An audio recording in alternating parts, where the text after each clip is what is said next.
welcome to another episode of the Marion County Children's Services Agency podcast. My name is Elizabeth Moore. I'm the Foster Care and Community Engagement Coordinator. And here with me today, I have Randy. Randy, do you want to go ahead and introduce yourself? Sure. My name is Randy Riggs. My wife Hannah and I and our two children have been a Marion County foster family since 2019. Yep, so it's still May, and we are celebrating National Foster Care Month. So we have asked several of our foster parents to come on and share some of their experience. So, Randy, tell me why you chose to be a foster parent. Great question. So I think for us, kind of the foundation of all of it is our faith and a belief that we should care for our neighbors, care for those that are in less fortunate circumstances than ourselves. So that's always kind of foundational for us. Now that could lead you, I think, to a lot of different ways Sure. to care for people, not always foster care maybe. So that journey has maybe looked a little bit, I don't know that our story is typical, and I'll try not to be too long with it, but kind of some background on us. So back in 2008, and this was like a year after Hannah and I were married, didn't have kids at the time. We were both early in our careers. We actually decided, if not now, when can we ever do this? And we took a position with a residential type facility working on a campus, and we were actually house parents for 10 high school girls. So that kind of threw us into a situation where we learned a lot about things that we really hadn't been exposed to I'm sure, previously. yeah. And then, so we spent a year there. Thankfully, I survived a year with 10 high school girls in the house. Not only 10 high school girls, but my wife, and then we had a female coworker that also lived in the house. So me and 12 females in the house. So That sounds great. yeah, a year into our marriage. So, and then from there, so that was in the Chicago area. We then moved to the St. Louis area, and we were in a ministry setting in inner city St. Louis for a few years. And we lived and worked in the inner city. Although we weren't hosting anyone in our home, we didn't have placements in our home, it again just brought us into relationships where, it exposed us to things that we had not been exposed to previously. And so we spent a few years there, and then in 2013 moved back home to Indiana, which is where we're originally from. And it was at that point that we started actually hosting children in our home. Initially there, it was through an organization called Safe Families for Children. You're probably familiar with Safe Families. And so that was kind of our starting point with hosting children in our home. We became kind of the point people at our church for that ministry. And then we moved to Ohio, Central Ohio in 2017. My work brought us here. And that's when we started the process of becoming foster parents here in Marion County. So kind of a long story, but I think that journey is really what kind of opened our eyes to the need. Yeah. And it was realizing that need and then kind of matching that with our faith beliefs and saying this is a fit for us. So I want to just say a couple of things that I think are interesting, and maybe we haven't really talked about this yet, but you guys aren't just foster parents, you're a foster family. Your kids are in this. That's correct. That's the way we approach it. Yeah, Yes. and I think that's awesome. And a lot of our families are the same way. They're not just, it's not just the parents who are fostering, it's the kids are getting involved in their extended families, and it's, that's super important for our kids to have those healthy relationships with others. So the other thing is, that I really want to just point out, and I think what you just said in that foundation of a lot of what you're talking about kind of embodies the statement of not everyone can be a foster parent, but everyone can help a foster child. Right. And really, to take it even further, everyone can help a child, everyone can help a family. We're becoming a county that is very kinship focused, which is, it's great. And so we're trying to also have our community help rally around those kinship families as well. So all right, so what has helped you be a successful foster family? Yeah, I think a couple of things come to mind. You kind of just alluded to one of them, and that's having a support system as a foster family. Not everybody is in a place where they can host children in their home, but I do believe that everybody can do something. Yeah. And for us, there have been a lot of people in our lives that have just rallied around us when we have a new placement. I think of one specific situation where, we went from having just our two children in the home to then overnight having 2 4-month-old twin babies in the home. Yeah. And we hadn't had babies for like 8 years, not for very long anyway. And so immediately, as soon as our friends and our support system found out, we started getting Amazon packages. People were dropping off, car seats and diaper genies and everything else, things that we didn't need. And we didn't even really ask for it. Yeah. But people wanted to help. They wanted to support. That has allowed us to be successful. I think, if it was just Hannah and I, without that support structure, it would be very difficult at times. And so that is one of them. The other thing I think is Which mirrors traditional parenting also. That's true. Very Yeah. true. Yeah. Yeah. And so, I think just having those people in our lives has been crucial. Yeah. Secondly, I think the question was what has allowed us to be successful. I think for us, we've had to be open-minded to continue learning for ourselves. Yeah. Right? So being a foster parent exposes you to situations that you maybe haven't dealt with as parents, even if you have your own children. One of those things I think for us has been learning about childhood trauma and what that can mean for children that are placed in your home. And we've had to learn about that ourselves. We've had to, intentionally learn so that we know how to respond and how we can best care for those children. So I think just having an attitude of continued learning has also allowed us to be successful.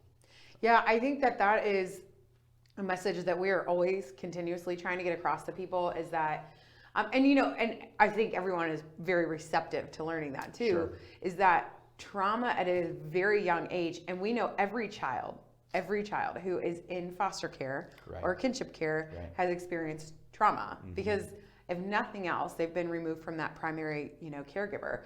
So the other thing is that studies show that even trauma from when kids are in the womb Yeah. is very effective for them. So I think that is probably one of the best points you could have made this morning for anyone who is out there considering being a foster parent to start learning about trauma. And classroom training is great, but having that real life experience and learning Sure. from other people's experiences, you can never compare for anything with Right, that right. with classroom training. So what is some advice that you would give to someone who's considering fostering? Yeah. So the first thing I would say to that is I don't think that desire is a coincidence, right? If you have that, if you're feeling that, my first advice would be to lean into it. And like we spoke to previously, that doesn't always mean that every family in every season of life is going to be able to be a foster family where they take kids into their home. Yeah. Right? But lean into it and find out what you can do, right? Maybe it is that you can be a foster family. Maybe it's something else. But that would be my first piece of advice. Lean into it. Do things like, attend a information session or get together with a foster family and have dinner with them and ask them questions. Read a book, about foster care. There's a book that I've read fairly recently called Reframing Foster Care, I believe is the title. Jason Johnson? It is Jason Johnson. I think I've got that one. Okay. So, yeah, it's a really good book. There are others out there, of course. Right, so, right. I would lean into it and, kind of see where that takes you. I think there are some questions to ask yourself as you're kind of going through the process. And you mentioned Jason Johnson. I actually, some of these things that I'll mention, I'm taking directly from him. But one of the questions I think is like, what is your motivation for wanting to be a foster family or a foster parent? And one of the things he often says is something along the lines of fostering is not bringing a child to your family, it's bringing your family to a child. That's good. So is that your motivation of bringing your family to a child and giving them what they need during a difficult time in their lives? I think, finding out what your motivation is. I think if it's a married couple, I think talking to each other about where you are. Sure. I think it's probably pretty common that one spouse is further along than the other on that road to like, yes, we want to be foster parents. Yeah, and I right? think almost every couple I've ever talked to is the same way. Yeah, I think that's certainly true. I remember probably one of the biggest tension points for Hannah and I when we were kind of going through the process of licensing was there's the form that you fill out saying like, what type of placements you will consider and what you won't, right? So there's all types of things on that list, behavioral things, background, all kinds of stuff. My personality is like, oh, we can do anything, right? Like that's kind of just the way I am. Yeah. Hannah's a little more guarded, right? And so I remember we did these two lists separately and then brought them together to compare. And we're like, oh, those don't look anything alike, right? So, we weren't totally on the same page at that point, but we were at least reading out of the same book. We both wanted to do Still it. both right? filling out the form. Yeah, exactly. And so over time, we've worked through those things Yeah. and figured it out. So I think having those conversations, I think if you have children, considering your children in your decision. Now, Well, how old are your kids? mine are 11 and 9. And so how old were they when you started? So when we first started taking children into our home, this was not foster care, but with safe Yeah. families, they would have been 6 and 4, I believe. So honestly, at this point, they would think it was odd if we didn't have Yeah. other children in our home. They love having kids in our home. But when I say consider your children, like I think most people would hear that and think, oh, I need to think about, is this good for my children? I think it's been one of the best things ever for my children. We live in a, community that doesn't really have, very close to us, we don't really see a lot of the challenges that we see with the children that come into our home. And our kids wouldn't be exposed to those things otherwise. And I think it just gives them a different worldview, being more empathetic people, understanding the challenges that other people face and the circumstances of people in less fortunate circumstances than our own. And so for us, I think that consideration for our children this is absolutely what we want them to experience as we raise them in our home. So those are a few things. I know I mentioned several there, but That's great. Yeah. I would say, just to kind of put this out there, and actually another foster parent that I'm going to interview, he says the same thing, that it mirrors a lot of what some of our families have said, is that a lot of people have those reservations of when my kids are older. Yeah. When my kids are older, then I'll consider it. And I think that, the time is, like you can kind of have that conversation with your spouse, with your family, but there's not necessarily, and it's just like, when you get married and then you start talking about having children. Well, when are we going to have kids? Well, you're never going to have the perfect time. Right. That's what I would say. If you wait until you feel ready, you'll never feel ready. You'll never foster. But just like having your own children, you figure it out once you have them. You may not feel ready, but you figure it out, and it's very much just like bringing your own children into the home. Sure, circumstances are a little bit different, but don't expect to ever feel like you're fully ready. Right. But that shouldn't stop you from doing it. Awesome.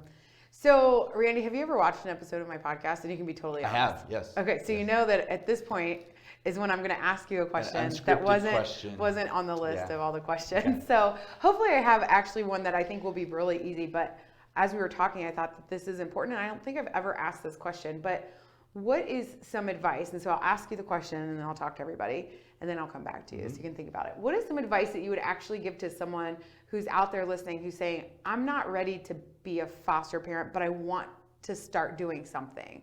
I want to get involved. How can they start getting involved? So I'll give you a moment to think about that. Sure. That's a pretty loaded question, and there could be a ton of answers to it. So as Randy said, if you have any interest, any questions about becoming a foster parent, I'm here for that. So feel free to contact me. I'll get my information on the description. I'll have it all down below.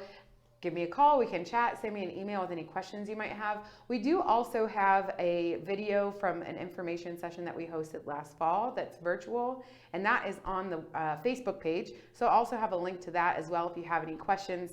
After you go through that, again, definitely contact us. We are here for you. So we want to make sure that we are meeting the needs of the kids in our community, and to do that, we need more foster families. Especially ones that will take teenagers. So. All right, Randy. So what kind of advice would you give to someone who's like, I'm not ready to be a foster parent, but I'm thinking about getting involved? So they want to get involved, but not quite ready to have children in their home. I think there are other, I think I said earlier, I believe that everybody can do something, right?